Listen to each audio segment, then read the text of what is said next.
local Belleville residents, and happy Women's History Month. This is Anaya Felder here with your local Belleville News with Naya podcast. As a form of exercise, many women might enjoy doing Zumba, Pilates, yoga, or even taking walks around the park to get their steps in. But how many women do you know can say they've gotten their steps in by walking 487 miles on foot from France to Spain?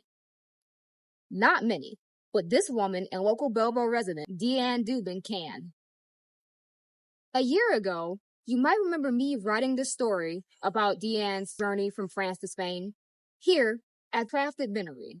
But today, Deanne will be coming on News with Naya to do her very first on-camera interview reflecting on this event that happened almost a year ago at the library.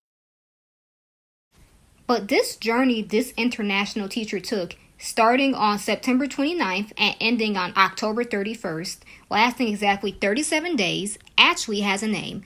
It is called the Kimono, and it originates with pilgrims and is used to walk for religious purposes. Deanne explains more about it to News with Naya here next. Deanne, can you tell me if you still teach internationally? Yeah, I'm still working internationally in education in Asia, going on year 16, I think, at this point. Yep. And can you give us a refresher, please, on why you chose to walk the Kimono path last fall? Yeah, so I was kind of needing a break from work. I was really burnt out. And there was something in me that was craving nature and space. And I'd done like weekend hikes, but I've never done something really long. And so I was a little intimidated. And I was just following a hiking group on Facebook, and then someone mentioned the Camino.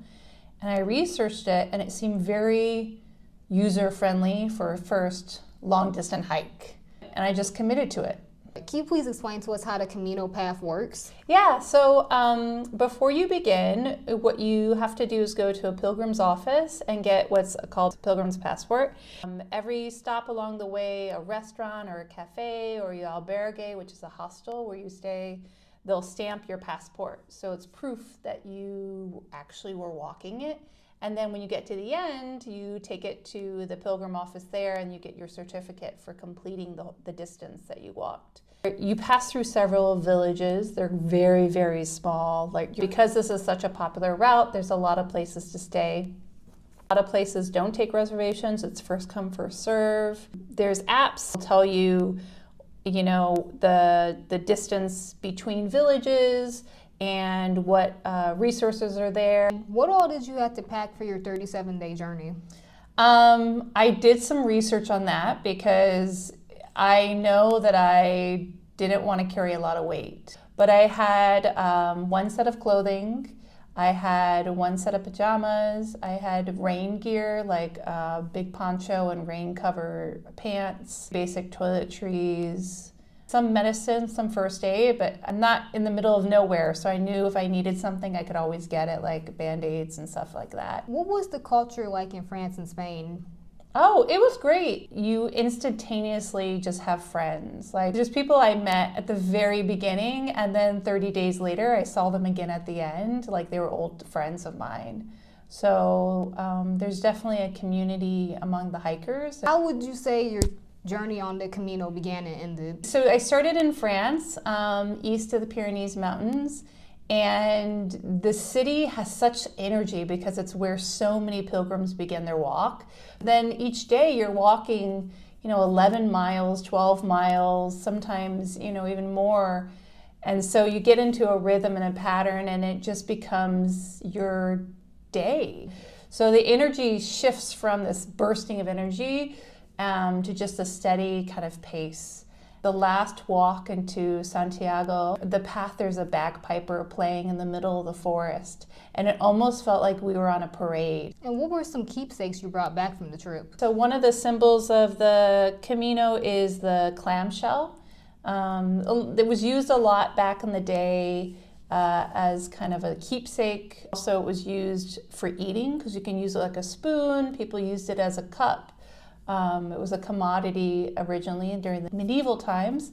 And now it's just trail markers so you don't get lost in the hike. Lots of photos, lots. Would you consider walking on the Camino path again? Yeah, so what I didn't realize, I did what was considered the most popular one, the French way, but there's like 36 or 38 different hikes to the Camino de Santiago. I would be interested in going back and trying the less popular routes. Where are some of the less popular routes located? They're supposedly, you can start all the way in like Ireland and keep going all the way down through Europe. Have you taken any more notable trips this year? I haven't done any major hikes, but there's a couple of famous mountains I'm interested in. I really enjoy actually coming home to Belleville and getting in touch with my friends here and spending time with my family. So I'm doing less international traveling and more just coming home. Well, we wish you good luck with your next adventure. Thank you. That's all for our Women's History Month segment. Hopefully, Deanne's story of exploration of new places and self-discovery can help inspire many other women here to take more risks and try new things. That's all for now. We'll be back here in April, so see you then. This April, we'll be heading back to McBride Middle School to talk to the esports team boys just as they're preparing for playoffs this spring. Thanks for watching, and we'll see you there.